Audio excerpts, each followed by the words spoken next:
பிடியதன் உருவமை கொலமிகு கரியது வடிகுடு தனதடி வழிபடும் அவரிடர் கடி கணபதி வர அருளின் மேற்குடை வடிவினர் பயில்வழி வலம்புற இறையே. ஈசனடி போற்றி, எந்தையடி போற்றி, தேசனடி போற்றி, சிவன் சேவடி போற்றி.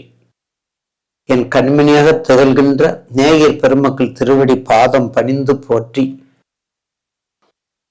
அஸ்ட்ரோ ஆன்மீக அஸ்ட்ரோ நிறுவனத்திற்கும் கண்மணியாக திகழ்கின்ற நேயர் பெருமக்களுக்கும் பாதம் பணிந்து சுவாமியினுடைய அருளும் சாமியினுடைய ஆசீர்வாதமும் நேயர் பெருக்கள் அனைவருக்கும் உரித்தாகுக.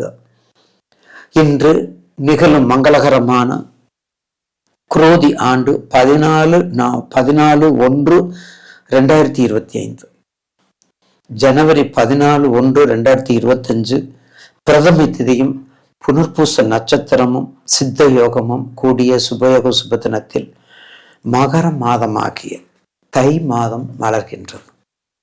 பொதுவாகவே 12 தமிழ் மாதத்தில் மிகவும் வரலாறு பெற்றது, வரலாற்று சிறப்பு பெற்றது, மிகவும் புகழ் பெற்றது. ஏன் அந்த அளவுக்கு நம்ம சொல்வதென்றால், சித்திரை மாதத்தில் முதல் தமிழ் வருட பிறப்பு. ஒரு சாரார் தை மாதம்தான் சில சான்றுகளோடு தை மாதம் தமிழ் வருட பிறப்பு என்று சொல்கிறார்கள். அந்த வகையில் இன்று உங்களுக்கு மனதில் என்ன தோன்றதோ அதை நீங்க வைத்துக் கொள்ளலாம். அந்த வகையிலே மகர மாதமாகிய தை மாதத்தினுடைய 12 ராசிகள் உரிய பலன்களை பற்றி நேயர் பெருமக்களுக்கு தொகுத்து வழங்கி பதிவு செய்ய உள்ளேன். அதற்கு இடையில் இந்த மாதத்திற்குரிய முக்கிய நிகழ்வுகளை நாம் கொஞ்சம் தெரிந்து கொள்ளணும் இல்லைங்களா? அந்த வகையிலே தை மாதம் 1ஆம் நாள் தட்சநாயனம் முடிந்து உத்தராயணம் புண்ணிய காலம் ஆரம்பிக்கிறது. தெற்கு முடிஞ்சு வடக்கு ஆரம்பிக்கிறது. என்னைக்குமே பாருங்க, வடக்கு முகத்தில் உள்ள விநாயக பெருமான், வடக்கு முகமுள்ள அம்பிகை, வடக்கு முகமுள்ள பெருமான் ஈஸ்வரன் எல்லாமே கொஞ்சம் சிறப்பா இருப்பாங்க. அந்த திசைக்கு ரொம்ப முக்கியத்துவம் உண்டு. 4 திசைகளுக்கு அந்த பேசிங் ரொம்ப முக்கியமாக உண்டு. உதாரணத்துக்கு சொல்ல போனா, சிவபெருமானுடைய ஆலயத்தில் எடுத்துட்டீங்கன்னா, வடக்கு உள்ள கோவில் பாடல் பெற்ற ஸ்தலம் திருமுறையிலும் சரி, 108 வைணவத்திலும் சரி, சென்னையிலே உள்ள கோயம்பேடு என்ற சிவபெருமான் கோவில் வடக்கு முகமாக ஈஸ்வரன் இருக்கிறார். அப்போ எவ்வளவு பிரசித்தி பெற்றது பார்த்தீங்களா? அதே போலதான் உத்தராயணம். அந்த உத்தராயணத்துல வரக்கூடிய தை மகர ஜோதி, மகர விளக்கு, தை மாத பிறப்பு, தமிழர்களுடைய தனிப்பெரும் திருவிழா, மகர சங்கராந்தி, சூரிய வழிபாடு, ஆதித்ய வழிபாடு, இப்படி நம்ம புகழ்ந்து கொண்டே போகலாம். புத்தாடை உடுத்தி, புது நெல்லு, புத்தாடை, அதாவது தை என்றால் புதுசுன்னு அர்த்தம். தை என்றால் அனைத்தும் புதுவை, புது பொலிவுடன் இருப்பது. அதனாலதான் அந்த தை மாதத்தை நம்ம முதல் மாதமாக வைக்கிறோம்னு சொல்லி சில கருத்துக்கள்லாம் இருக்கின்றது. அதனாலதான் புது நெல்லு, புது நாத்து பாவி, புது நெல்லு அறுத்து பொங்கல் படைத்து இறைவனுக்கு படைத்து, அதுல முடிவும் முதலமற்ற சூரிய பகவானுக்கு அதை நம்ம முன்னிறுத்தி ஆதித்ய ஹிருதயம் பாடி, சூரியனுடைய காயத்ரியை பாடி அவரை நம்ம வருக வருக என்று வரவேற்கிறோம். மகர சங்கராந்தி. உலகத்துல தமிழர்கள் எங்கெங்கே வாழ்கிறோமோ எல்லா இடத்துலயும் அவங்க இருக்காங்க. அதுக்கடுத்து 2ஆம் நாள் கோ பூஜை, மாட்டு பொங்கல், காமதேனு பூஜை செய்து பழங்கள் கொடுத்து, காமதேனு கோசாலையில் உள்ள மாடுகளுக்கு, கோசாலையில் உள்ள பசுக்களுக்கு எல்லாமே கொடுத்தோம்னா நமக்கு பூர்வ புண்ணியம் சிறப்பாக இருக்கும். அதுக்கடுத்து தை 5ஆம் நாள் திருவையாறு தியாக பிரம்மம் ஆராதனை சிறப்பு விழா. அதற்கு அடுத்தது தை மாதம் 16ஆம் நாள் புதன்கிழமை சர்வ அமாவாசை, தை அமாவாசை. பொதுவா நம்ம முன்னோர்கள் நமக்கு கொடுத்திருக்கிறது முதல் அமாவாசை சித்திரை, வைகாசி, ஆனி, ஆடி அமாவாசை. ஆடி அமாவாசைக்கு அடுத்து ஆடி, ஆவணி, புரட்டாசி, ஐப்பசி. புரட்டாசியில வரக்கூடிய மகாலய அமாவாசை. அடுத்தது ஐப்பசி, கார்த்திகை, மார்கழி, தையில் வரக்கூடிய தை அமாவாசை. இந்த 3 அமாவாசை மிகவும் மிகவும் உயர்ந்தது.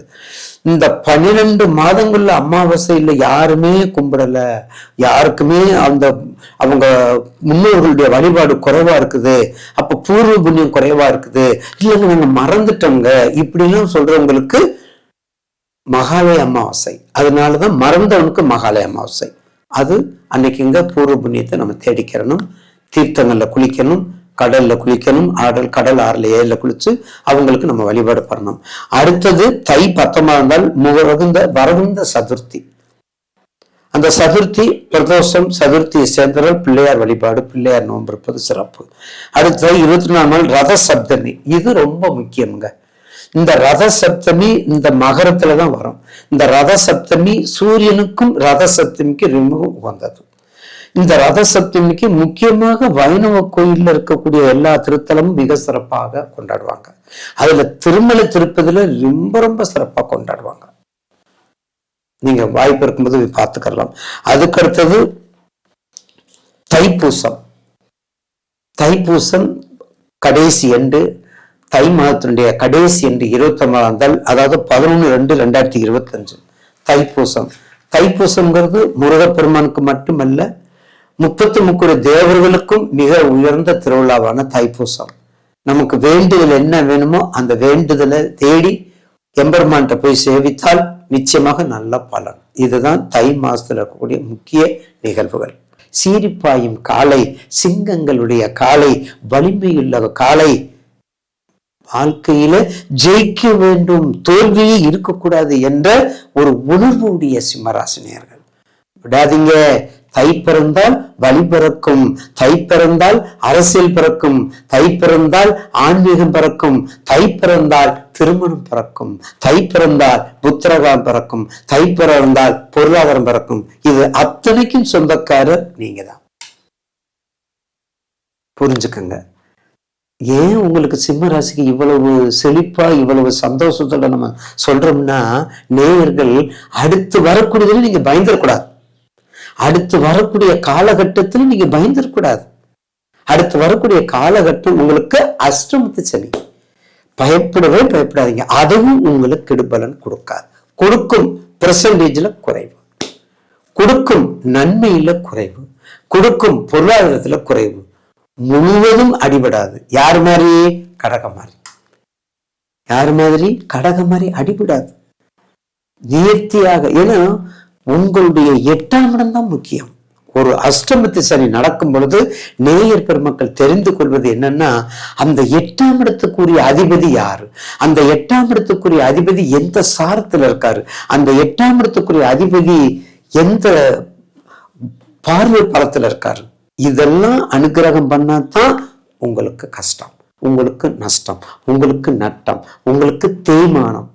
ஆனா கண்டிப்பாக உங்க சிம்ம ராசிக்கு 8ஆம் இடம் குரு.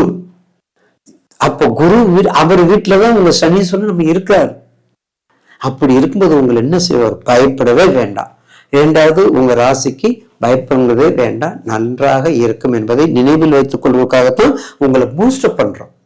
அப்ப நெருப்பு சம்பந்தப்பட்ட தொழில், மெடிக்கல் சம்பந்தப்பட்ட தொழில், எலக்ட்ரிக்கல் சம்பந்தப்பட்ட தொழில், நிர்வாக சம்பந்தப்பட்ட தொழில், அரசியல் பின்னி எடுங்க சிம்மராசிக்காரங்க. இப்பவே ஸ்டடியா இருந்தா தான் 2026ல கேட்ச் பண்ண முடியும். இப்பவே ஸ்டடி பண்ணிக்கங்க. அது பஞ்சாயத்து தலைவரா, இல்ல மாவட்ட தலைவரா, இல்ல மாவட்ட செக்ரட்டரியா, இல்ல ஜெனரல் செக்ரட்டரியா, இல்லைங்களா? எவ்வளவு போஸ்டிங்லாம் இருக்குதுன்னு எனக்கு தெரியாது. ஆனா சிம்ம ராசிக்கு தெரியும், தனுசு ராசிக்கு தெரியும், கும்ப ராசிக்கு தெரியும், மேச ராசிக்கு தெரியும், விருச்சக ராசிக்கு தெரியும். இவங்க எல்லாம் அரசியல் சம்பந்தப்பட்டவங்க.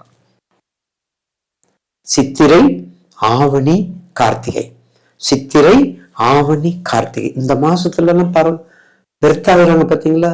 தை, இப்ப நம்ம பேசிக்கிட்டு இருக்கோமே தை, நம்பர் 1 எதற்கு? அரசியல் நிபுணர், அரசியல் நிர்வாகம், சீஃப் மினிஸ்டர் இருப்பாங்க. அவங்க பக்கத்துல யாரு எழுதிட்டு இருக்காங்க பாத்தீங்களா? அவங்கதான் நிர்வாகம்.